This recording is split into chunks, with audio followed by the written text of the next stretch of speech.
Does God exist? ये सवाल India के हर एक इंसान की ज़बान पे है, क्योंकि इससे सबसे बड़ी बहस ललन टॉप पे हुई थी जावेद अख्तर साहब और समाइल नदवी के बीच में। आइए साइंटिफिकली हम इसको प्रूव करते हैं।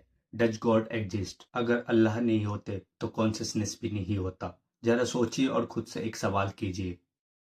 ये आपके अंदर मैं हूँ कहने वाली आवाज़ ये आई कहाँ से?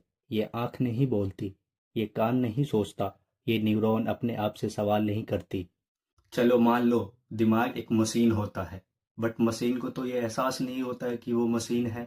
अगर इंसान एक मैटर होता तो सोच सिर्फ एक केमिकल रिएक्शन होती, दर्द सिर्फ एक सिग्नल होता और मोहब्बत सिर्फ हार्मोन का धोखा। बट इंसान सिर्फ महसूस नहीं करता, वो जानता है कि वो महसूस कर रहा है।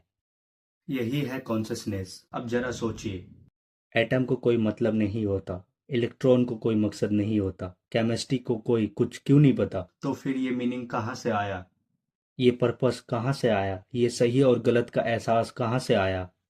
अगर ये सब कुछ एक ब्लाइंड फिजिक्स रिएक्शन है, तो जुल्म बुरा क्यों लगता है, इंसाफ अच्छा क्यों लगता है और कुर्बानी महान क्यों लगती है? सर्वाइवल इसे नहीं समझाता, इवोल्यूशन इसे एक्सप्लेन नहीं करता।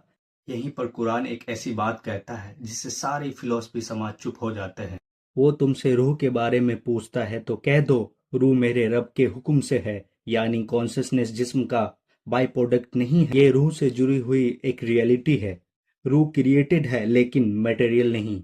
यही वजह है कि साइंस ब्रेन को स्कैन तो कर सकता है, एक्टिविटी भी दिखा सकता है, बट ये नहीं बता सकता एक्सपीरियंस कैसे पैदा हो रहा है, कैसे पैदा होता है। इसलिए फिलोसफर इसे कहते हैं the heart problem of consciousness. अब मौत को देखिए, अगर कॉन्शियसनेस सिर्फ एक ब्रेन होती तो ब्रेन इंड सब खत्म। लेकिन इंसान मरते वक्त भी खुद को मैं ही समझता है। यहाँ पर कुरान कहता है अल्लाह जानों को मौत के वक्त कब्ज कर लेता है। यानी जिस्म तो यही रहता है बट रूह अलग हो जाता है। यानी जिस्म यही रहता है बट वो सेल्फ जो खुद को मैं कहता था उसे अलग कर दिया जाता है। अब आखिरी सवाल, अगर अल्लाह नहीं होते तो कॉन्शियसनेस सिर्फ एक इल्यूजन बन के रह जाती। और इल्यूजन भी किसी को दिखाई देती है तो पूछिए इल्यूजन को एक्सपीरियंस कौन कौन कर रहा है, कौन करता है? यही वो जगह है जहां लॉजिक खुद रुक जाता है और सच खुद बोल उठता है। कॉन्शियसनेस बिना एक कॉन्शियस क्रिएटर के एग्जिस्ट ही नहीं कर सकती, पॉसिबल ही नहीं है। इसलिए अल्लाह नहीं होते तो ये सोच नहीं होती और ये मैं हूँ कहने वाला कोई नहीं होता। कॉन्शियसनेस खुद अल्लाह के होने का सबसे बड़ी गवाही देता है।